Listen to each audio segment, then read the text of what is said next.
ओम शांति। आज 4 अप्रैल 2024 प्रातः मुरली ओम शांति बाप दादा मधुबन से। महावाक्य है, मीठे बच्चे, गृहस्थ व्यवहार में रहते पारलौकिक बाप से पूरा वर्षा लेना है तो अपना सब कुछ एक्सचेंज कर दो। ये बहुत बड़ा व्यापार है। ये कैसा व्यापार है? बहुत बड़ा। माना अपना सब कुछ तमोप्रधान जो है और साथ में भी नहीं चलने वाला है, वो सब कुछ सफल करना भगवान के सेवा में लगा के, जो बाबा हमें रोज सिखाते तन मन धन कैसे सफल करना है। प्रश्न, ड्रामा का ज्ञान किस बात में तुम बच्चों को बहुत मदद करता है? उत्तर, जब शरीर की कोई बीमारी आती है तो ड्रामा का बहुत ज्ञान मदद करता है, क्योंकि तुम जानते हो ये ड्रामा हूबेहूब रिपीट होता है। इसमें रोने पीटने की कोई बात नहीं। कर्मों का हिसाब किताब चुकता होना है। 21 जन्मों के सुख की भेंट में यह दुख कुछ भी नहीं है। ज्ञान पूरा नहीं तो तड़पते हैं। तो बाबा कहते कुछ भी बीमारी आती है तो डरो नहीं कि हमें हर बार होगी क्या।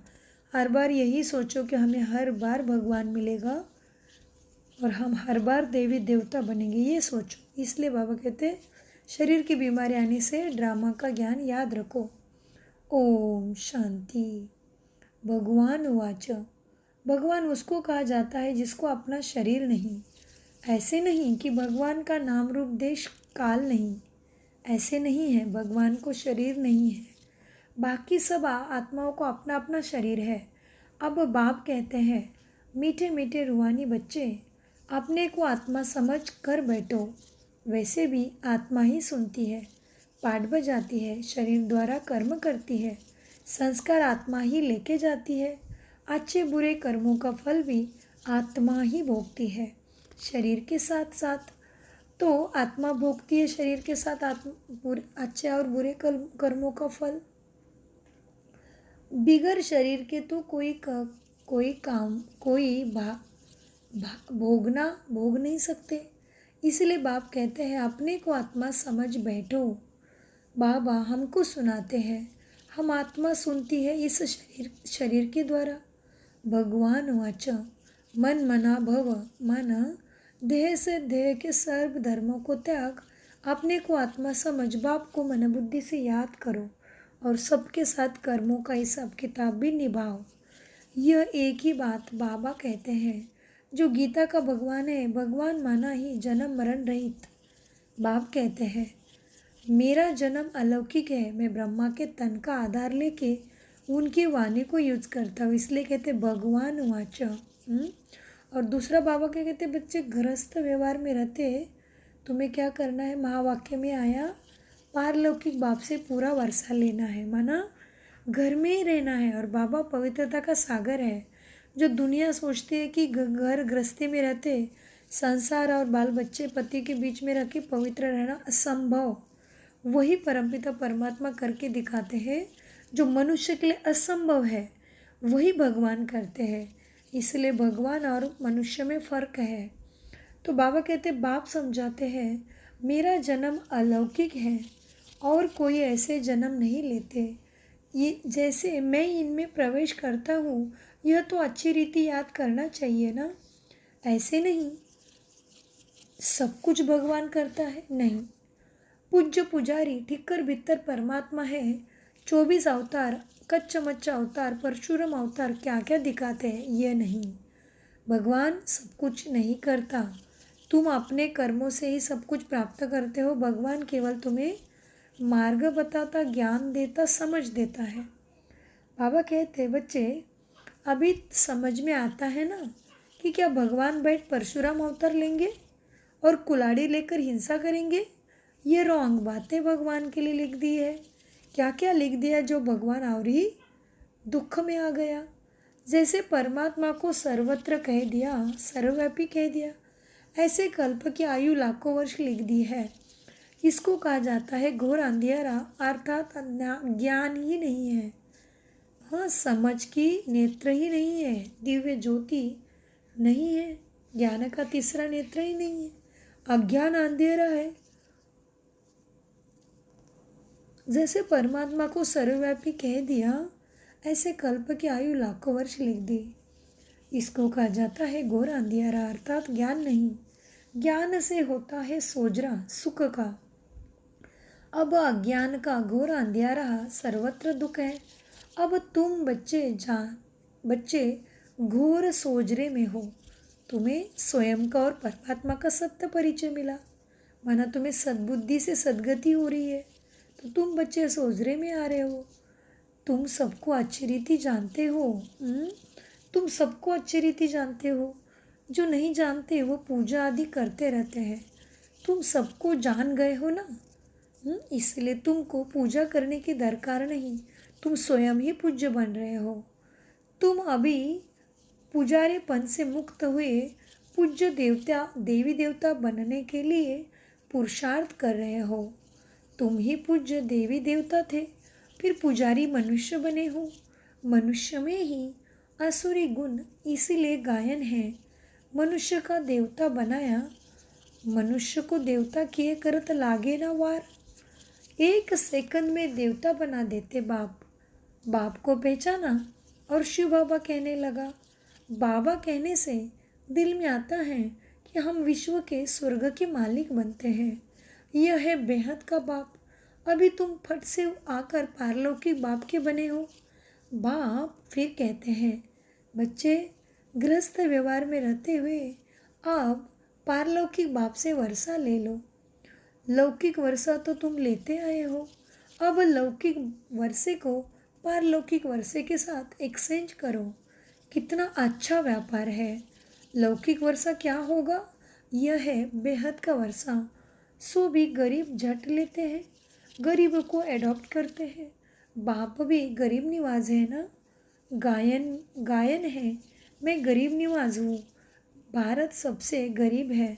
मैं आता भी भारत में हूँ। इनको आकर साहूकार बनाता हूँ। भारत की महिमा बहुत भारी है। ये सबसे बड़े तीर्थ है भारत। भारत कैसा है? सबसे बड़ा तीर्थ है। और अभी क्या हो गया? बाप गरीब निवाज है, माना क्या है? गरीब निवाज माना क्या? कहते हैं ना, डाल डाल पर सोने की चिड़िया करते थे बसेरा, वो भारत देश था मेरा। माना भारत इतना सुंदर, रिच, श्रीमंत, सत्वप्रधान, देवी देवता जहाँ राज्य करते थे, सोने के महल, गोल्डन एज भारत के ज़मीन पे ही शुरू होता है। और अभी क्या हालत हुई है? तो इसी आधार से बाबा कहते हैं गरीब निवाज।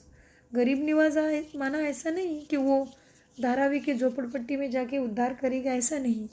वो तो संपूर्ण मनुष्य मात्र का ही उद्धार करने के लिए आता है, लेकिन मुख्यतः भारत भूमि पे ही ब्रह्मा के तन का आधार लेता है। इसलिए बाबा कहते हैं मैं गरीब निवाज हूँ। माना भारत की हालत अभी कितनी बुरी है, उसके लिए बाबा गरीब कहते हैं। सो बाबा कहते हैं बाप भी गरीब निवाज है ना। गायन है, मैं गरीब निवाज हूँ। भारत सबसे गरीब है। मैं आता भी भारत में हूँ। इनको आकर मैं साहूकार बनाता हूँ। भारत की महिमा बहुत भारी है। ये सबसे बड़ा तीर्थ है, परंतु कल्प की आयु लंबी कर देने से बिल्कुल ही भूल गए हैं। समझते हैं भारत बहुत साहूकार था, अब गरीब बना है। आगे अनाज आदि सब यहाँ विलायत में, यहाँ से ही विलायत जाता था। इतना भारत ही सदन था। अभी समझते हैं भारत बहुत गरीब है। इसलिए भारत को क्या करता है? भारत दूसरे देशों से मदद लेता है, माना कर्जा उठाता है, लोन लेता है। तो मुरली में है, अभी समझते हैं भारत बहुत गरीब है, इसलिए मदद देते हैं सभी।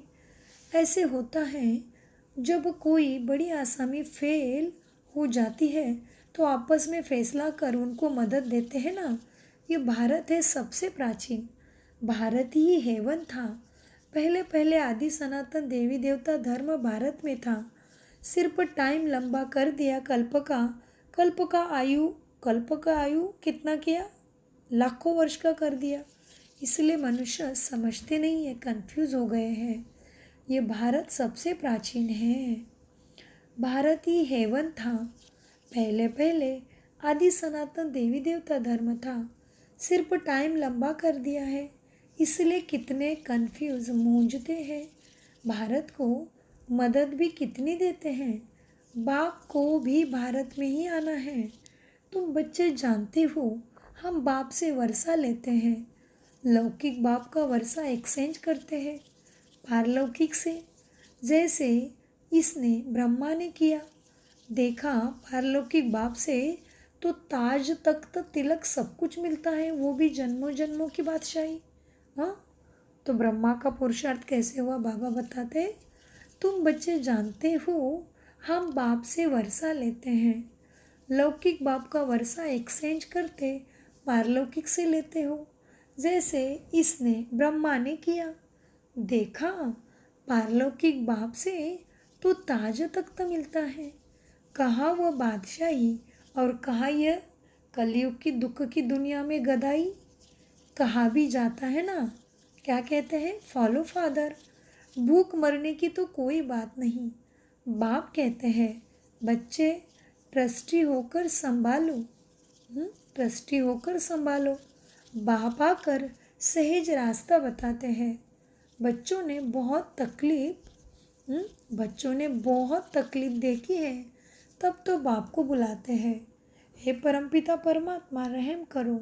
सुख में कोई भी बाप को याद नहीं करते, दुख में सिमरन सब करते हैं। अब बाप बतलाते हैं, कैसे सिमरन करो। तुमको तो सिमरन करना भी आता नहीं, तुम जानते ही नहीं भगवान को, कैसे सिमरन करोगे। मैं ही आकर तुमको बतलाता हूँ कि कैसे तुम्हारी सद्गति होती है। तुम कौन हो, कहाँ से आए हो, क्यों इतना दुख हुआ, मैं ही सब बताता हूँ। बाबा कहते, मैं ही आकर तुमको बतलाता हूँ। बच्चे अपने को आत्मा समझो और पारलौकिक बाप को याद करो, तो तुम्हारे सब पाप कट जाएंगे। सिमर सिमर सुख पाओ, कलह कलेश मिटे तन के। जो भी शरीर के दुख है सब मिट जाएंगे। तुम्हारी आत्मा और शरीर दोनों पवित्र बन जाएंगे। तुम ऐसे कंचन थे, फिर पुनर्जन्म लेते लेते आत्मा कहाँ तक, हाँ, आत्मा पर जंग चढ़ जाती है, फिर शरीर भी पुराना मिलता है। जैसे सोने में अलॉय डाला जाता है, तो उसकी शुद्धि कम हो गई ना। सोने में दूसरा धातु मिला देंगे तो क्या हुआ, सच्चा सोना तो नहीं हुआ ना। तो बाबा कहते, जैसे सोने में अलॉय डाली जाती है, पवित्र सोने का जेवर भी पवित्र होगा, उसमें चमक होती है। अलॉय वाला जेवर काला हो जाएगा। बाप कहते हैं, बच्चे तुम्हारे में भी विकारों की खाद पड़ी है, उसको अब निकालना है। कैसे निकलेगी। बाप से मन बुद्धि का योग लगाओ। पढ़ाने वाले के साथ योग लगाना होता है ना। दोस्त को स्कूल में भी तो हम ऐसे टीचर जब पढ़ाते तभी क्या करते हैं, ठीक से समझने की कोशिश करते हैं ना। हम और समझते हैं कि मुझे ये टीचर ने अच्छा पढ़ाया, ये टीचर की पढ़ाई मुझे इसने पढ़ाई, इसलिए मैं इतना ऊंचा बना। स्कूलों में भी तो हमें टीचर अच्छी लगती है ना। तो बाबा भी क्या कहते हैं, मीठे बच्चों क्या करना है।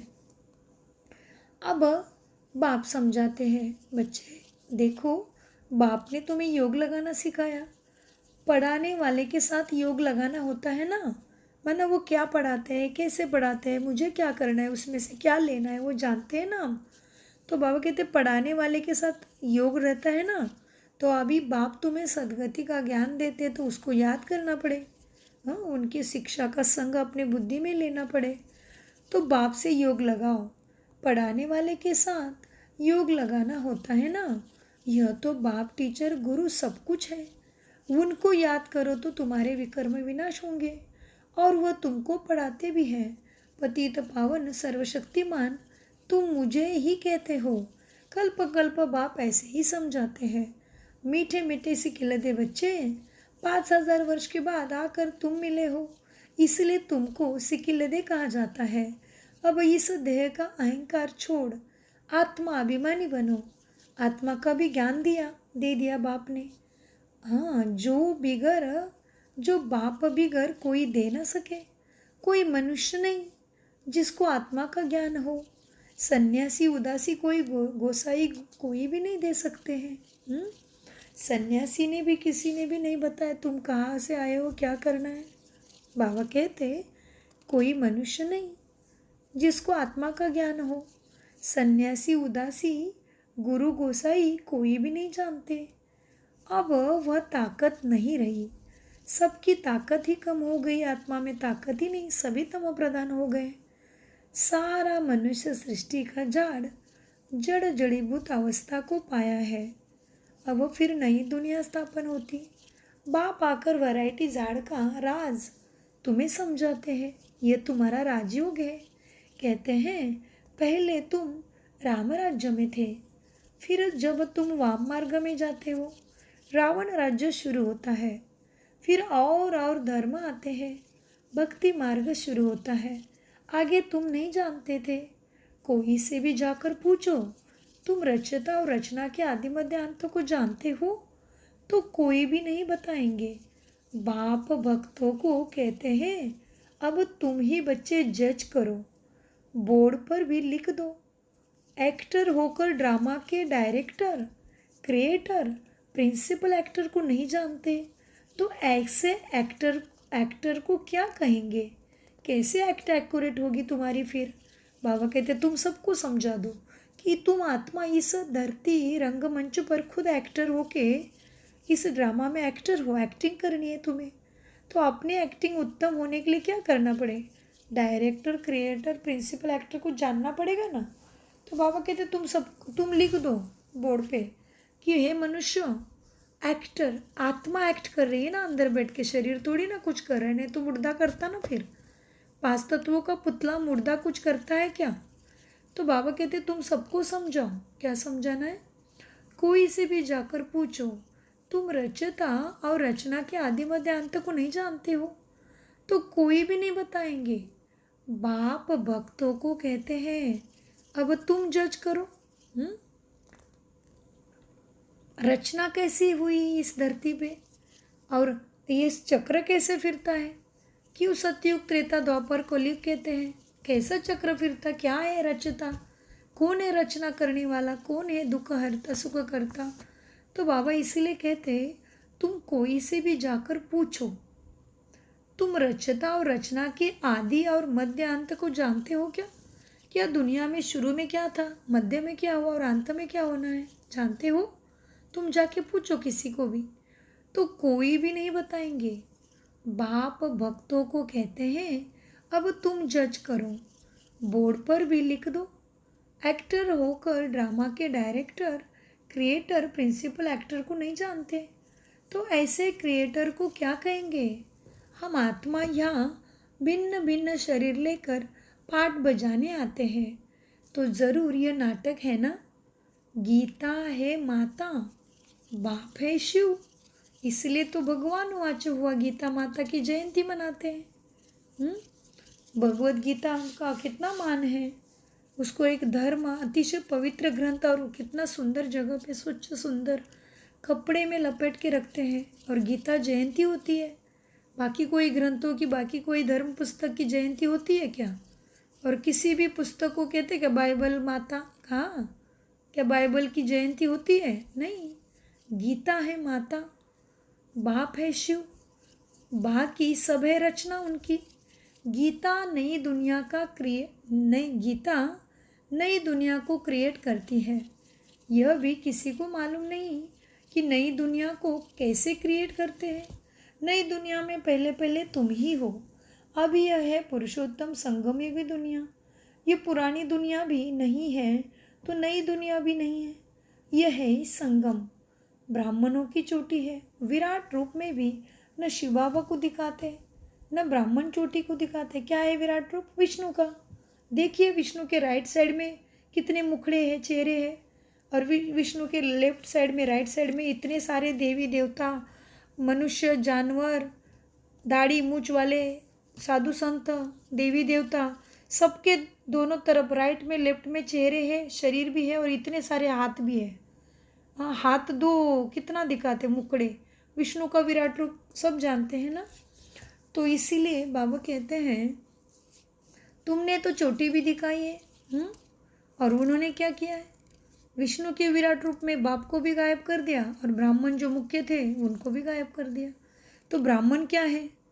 वो जानने के लिए राजयोग का मेडिटेशन करिए। तो बाबा कहते हैं बच्चे, अभी यह पुरुषोत्तम संगम युगी दुनिया, ये किसी को भी मालूम नहीं कि नई दुनिया को कैसे क्रिएट करते हैं। नई दुनिया में पहले पहले तुम ही हो। अभी यह है पुरुषोत्तम संगम युगी दुनिया। ये दुनिया, ये पुरानी दुनिया भी नहीं, ये पुरानी दुनिया भी नहीं है, तो नई दुनिया भी नहीं है। यह है संगम, पुरानी खत्म होनी है, नई आनी है। ब्राह्मणों की चोटी है। ब्राह्मणों की क्या है? चोटी है, माना सबसे ऊंचे है ब्राह्मण। देखो कल्प वृक्ष के और इस चक्र में भी देखो क्या दिख रहा है टॉप पे तुम्हें। कलयुग खत्म होने आया, सतयुग शुरू होने वाला है, त्रेता है, त्रेता युग, द्वापर युग, कैसे स्वास्तिका घूम रहा है। देखो ये कांटा सृष्टि चक्र का कैसा घूम रहा है, और कौन बैठा है संगम पे? सबसे ऊपर ब्रह्मा बाबा माना ब्राह्मण है। तो ब्राह्मण चोटी है, और स्थूल में भी ब्राह्मण चोटी रखते हैं, उसका भी कुछ अर्थ होगा। देखना अपने बालों पे ब्राह्मण एक बड़ा सा लंबा बाल रखते हैं चोटी के रूप में, तो उसको तो एंटीना भी कह सकते हैं कि बाबा के साथ कनेक्शन की निशानी है, ऊंचाई की निशानी है। सबसे ऊंचा धर्म ब्राह्मण है। तुम ब्राह्मण बन के ब्रह्मा जैसा मन और ब्रह्मा के मुख कमल से परमात्मा के सद्गति के ज्ञान को नहीं समझते, स्वयं का सत्य परिचय नहीं प्राप्त करते, तो कोई भी सद्गति नहीं मिलनी है। कोई मुक्ति, जीवन मुक्ति, हेल्थ वेल्थ हैप्पीनेस कुछ नहीं मिलने वाला है। तो ये समझदार को इशारे काफ़ी है। जिसके भाग्य में होगा वो दौड़ा चला आएगा, ज़रूर आज वो कोर्स करेगा। तो बाबा कहते हैं बच्चे, यह भी किसी को मालूम नहीं कि नई दुनिया को कैसे क्रिएट करते हैं। नई दुनिया में पहले पहले तुम ही हो। अभी यह है पुरुषोत्तम संगम युगी दुनिया। ये पुरानी दुनिया भी नहीं है, तो नई दुनिया भी नहीं है। यह है संगम, ब्राह्मणों की चोटी है। विराट रूप में भी न शिव बाबा को दिखाते हैं, न ब्राह्मणों की चोटी को दिखाते। विष्णु के विराट रूप में सबके मुकड़े लगा दिए। ब्राह्मण भी नहीं दिखाए सफ़ेद कपड़े वाले, हम ब्रह्मा भी नहीं दिखाया और शिव बाबा भी नहीं दिखाया। तो बाबा कहते हैं, और वो विष्णु का चित्र वैसे क्यों बनाए? क्योंकि उनको विष्णु चतुर्भुज दिखाते हैं, और उनका ही तो जन्म मृत्यु का चक्र है। नर से नारायण कैसे बने और फिर नारायण से नर कैसे बने, यही विष्णु के विराट रूप में दिखाते हैं। वो भी पता चलता है सहज राजयोग मेडिटेशन और मुरली के द्वारा भी। और वो कौन बता रहा है ये सब? परमपिता परमात्मा स्वयं, ज्ञान के सागर अमरनाथ सत्य कथा सुना रहे अभी।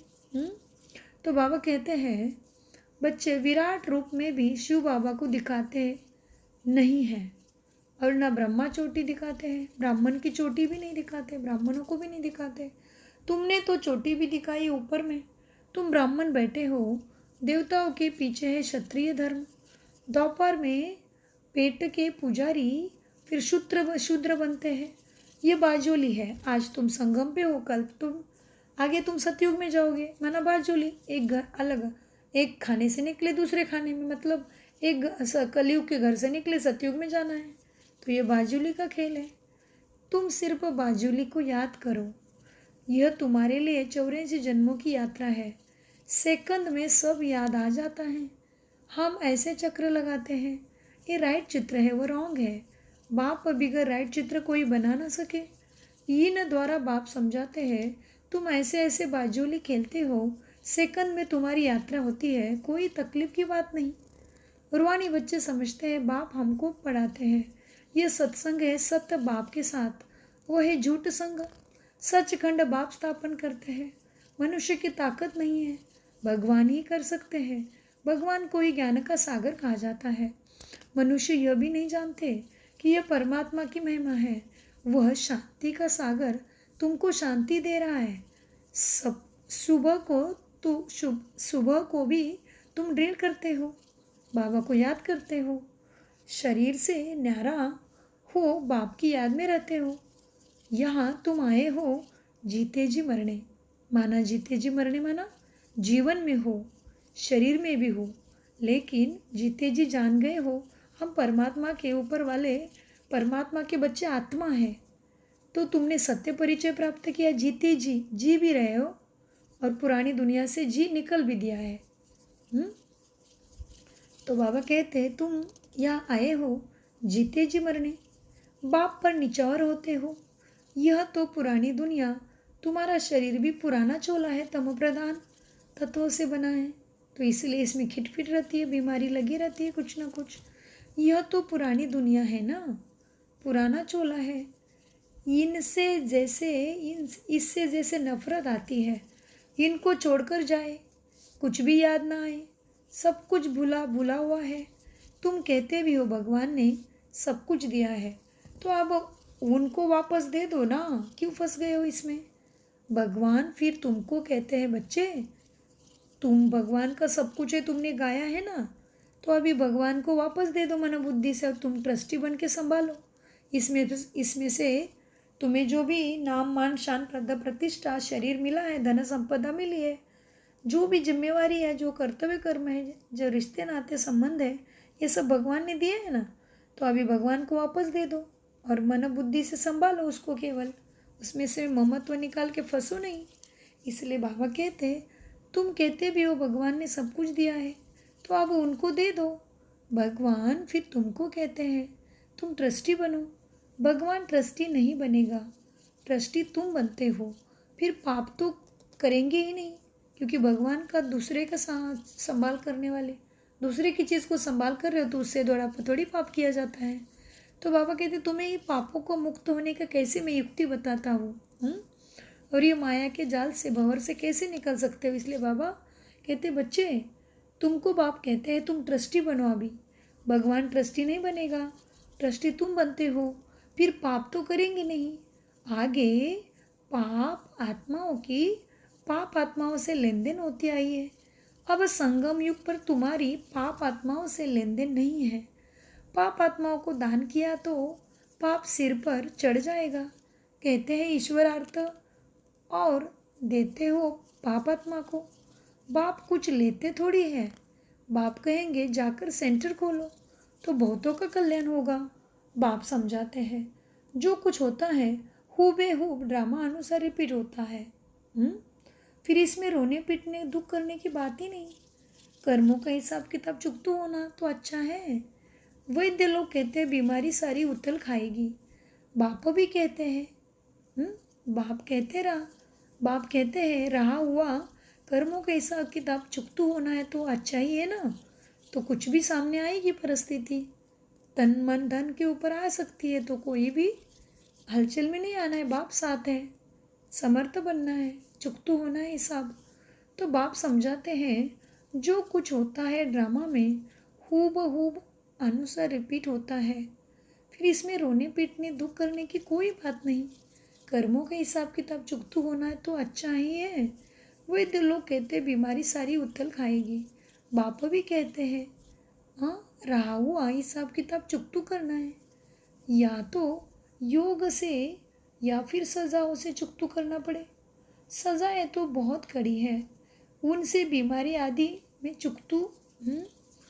बाबा क्या कहते हैं, सजाएं तो बहुत कड़ी है, उनसे बीमारी आदि में चुकतू होता तो बहुत अच्छा है। बीमारी में चुकतू होता है, अनेक गुना खत्म होता है शरीर के ऊपर का, आत्मा के अंदर का पाप, क्योंकि बीमारी में आत्मा भोगती है ना। तो बाबा कहते सजाएं तो बहुत कड़ी है। इसलिए बाप अनेक बार कहते हैं, बच्चे बाबा को याद करो तो योग बल से खत्म होगा, नहीं याद करो तो सजा से चुकतू करना पड़ेगा। तो बाबा कहते हैं, वैद्य लोग भी कहते हैं ना, तुम अभी दवाई खत्म करने के लिए ले रहे हो तो दवाई उछल खाएगी, तो तुम अभी शुद्ध स्वच्छ सुख शांति की दुनिया में जाने वाले हो, तो पुराने जन्मों को तो बुरे कर्मों को तो चुकतू करना ही पड़ेगा। तो बाबा तो सबसे बड़ा वैद्यनाथ है, तो इसकी गहराई को समझना पड़े। तो बाबा वैद्य का उदाहरण देते हैं। बाबा कहते हैं, वैद्य लोग भी कहते हैं, अभी तुम दवाई ले रहे हो तो पुरानी बीमारी उथल खाएगी। बापा भी कहते हैं, बच्चे रहा हुआ हिसाब किताब चुकतू करना है, या तो योग से करो या सजाओं से चुकतू करना पड़े। सजाएं तो बहुत कड़ी है बच्चे, उनसे बीमारी आदि में चुकतू होता है तो बहुत अच्छा है। वह दुख 21 जन्मों के सुख के भेंट में भासता ही नहीं है। हाँ, तुम्हारे सामने कुछ भी आता है तो क्या है, अभी तुम्हें जन्मों जन्मों का सुख मिलना है तो अभी आया, और दुख तो दुख भासता ही नहीं। वो तो हमें पता है, मम्मा के सामने क्या नहीं आया बताओ, कितनी बड़ी परिस्थिति आई शरीर के रूप में, मम्मा के सामने दादियों के सामने स्वयं ब्रह्मा बाबा इतना वाणी को भगवान उनकी यूज करता था, फिर भी बाबा को कितनी खांसी आती थी, खांसी ने कितना परेशान किया था बाबा को। तो इसीलिए बात को समझना है। बाबा कहते बच्चे देखो, वह दुख 21 जन्मों के सुख के भेंट में भासता ही नहीं है, क्योंकि सुख बहुत है, ज्ञान पूरा नहीं है तो बीमारी में तड़पते रहते हैं, कुड़ते बहुत है। बीमार पड़ते हैं तो भगवान को बहुत याद करते हैं ना, वह भी अच्छा है, बीमारी के बहाने तो याद कर रहे हो। एक को ही याद करना है, वह भी समझाते रहते हैं बच्चे। वो लोग गुरु को याद करते हैं, अनेक गुरु करते हैं, एक सदगुरु को ही तुम ही जानते हो अभी, वही ऑलमाइटी अथॉरिटी। बाप कहते हैं मैं इन वेदों ग्रंथों आदि को नहीं जानता हूँ, ये तो मनुष्य लिखित है सारे, ऋषि मुनि साधु संत कहो, जो भी कहो, महर्षि पतंजलि कहो, नहीं तो जो भी कहो, सभी तो शरीरधारी है ना।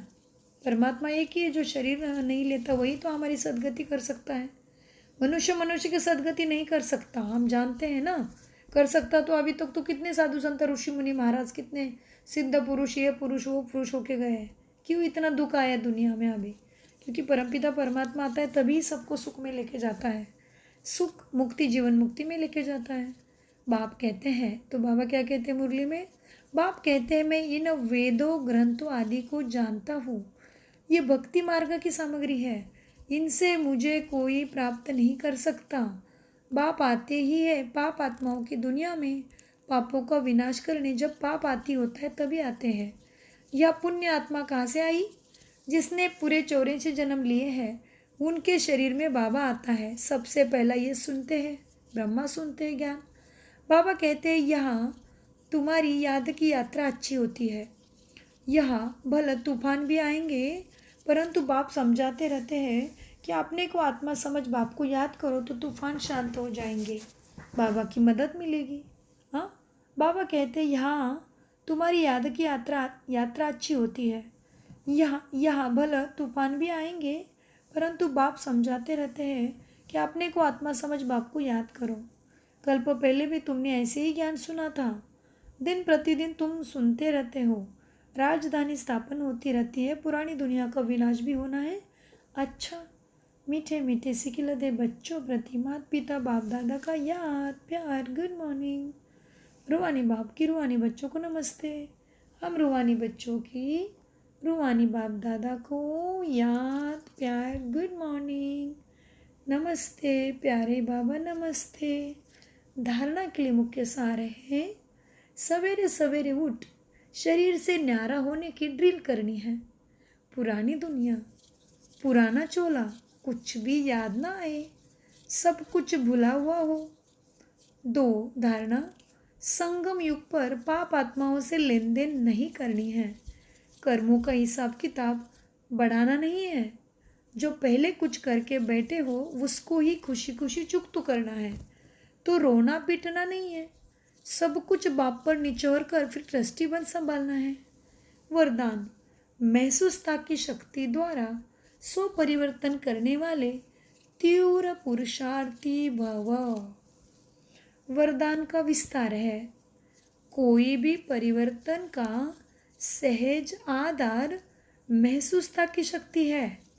जब तक महसूसता की शक्ति नहीं आती तब तक अनुभूति नहीं होती, और जब तक अनुभूति नहीं तब तक ब्राह्मण जीवन की विशेषता का फाउंडेशन मजबूत नहीं, उमंग उत्साह की चाल नहीं। जब महसूसता की शक्ति हर बात का अनुभवी बनाती है तब तीव्र पुरुषार्थी बन जाते हो। महसूसता की शक्ति सदा काल के लिए सहज परिवर्तन करा देती है। स्लोगन, स्नेह के स्वरूप को साकार में इमर्ज कर ब्रह्मा बाप समान बनो। स्लोगन कितना सुंदर है, रोज ही रहता है स्लोगन। माना है छोटी सी गोली, लेकिन ज्ञान का विशालता उसके अंदर और प्राप्ति भी है। स्लोगन, स्नेह के स्वरूप को साकार में इमर्ज कर स्नेही बनो। आत्मा का प्यार है, तो कोई भी आत्मा कैसी भी है तो अंदर में चलना है कि कोई बात नहीं, वह भी इस गति में है, लेकिन वो तो परमात्मा की संतान, सतो प्रधान, सतो गुणों की पुंज है। सुख शांति के अधिकारी है, बाबा का लाडला बच्चा है, हाँ, भाग्यवान आत्मा है। ऐसे ऐसे चिंतन करना पड़ेगा। तो सच्चा स्नेह, जैसे ब्रह्मा बाबा ने एक एक को आत्मा को कितना प्यार से उठाया ना। तो स्लोगन, स्नेह के स्वरूप को साकार में इमर्ज कर ब्रह्मा बाप समान बनो। ओम शांति, ओम शांति, ओम शांति। मीठे प्यारे बाप दादा का अनगिनत पदम गुना शुक्रिया शुक्रिया शुक्रिया। शुक्रिया फरिश्तों।